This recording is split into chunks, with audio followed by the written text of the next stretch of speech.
Po, gjykata kushtetuese ka jap edhe 34 ditë për zgjedhjen e presidentit. Kjo duhet të shihet nga të gjitha partitë politike si një mundësi për të dalë nga kriza në të cilën jemi zhytur, për shkak se Kosova realisht ka hyrë në vitin e dytë të një krize të thellë politike, e cila natyrisht dëmton proceset reformuese në Kosovë, por edhe imazhin e Kosovës në arenën ndërkombëtare. Kësaj thirrja jonë është që partitë politike të ulen dhe të gjejnë një konsensus të përbashkët në mënyrë që në çfarëdo forme të evitohen zgjedhjet të cilat do të kishin pasoja të mëdha. Për më tepër, një zgjedhje të reja nuk do të thotë që do kishim një rezultat shumë të ndryshëm për të arritur tek një zgjidhje. Prandaj konsensusi është çelësi në këtë moment, në mënyrë që të shmanget çfarëdo krize tjetër që do të mund të thellohej.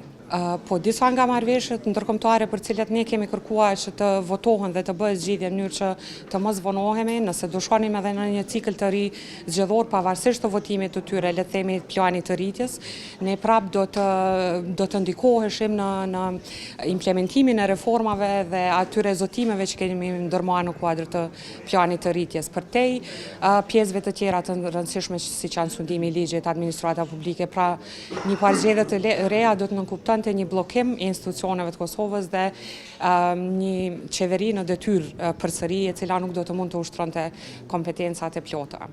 Ne kemi parë edhe gjatë vitit të kaluar, por edhe si vjet që thirrja kryesore e bashkisë ndërkombëtare, sidomos e Bashkimit Evropian, ka qenë që Kosova të ketë institucione stabile. Prandaj disa nga procese shumë të rëndësishme të cilat Kosova ka marrë përsipër, sikurse plani i rritjes, do të ndikoheshin nga një le të themi jo stabilitet i ri politik. Prandaj natyrisht krizat politike nuk do të pasqyronin një Kosovë të mirë në arenën ndërkombëtare.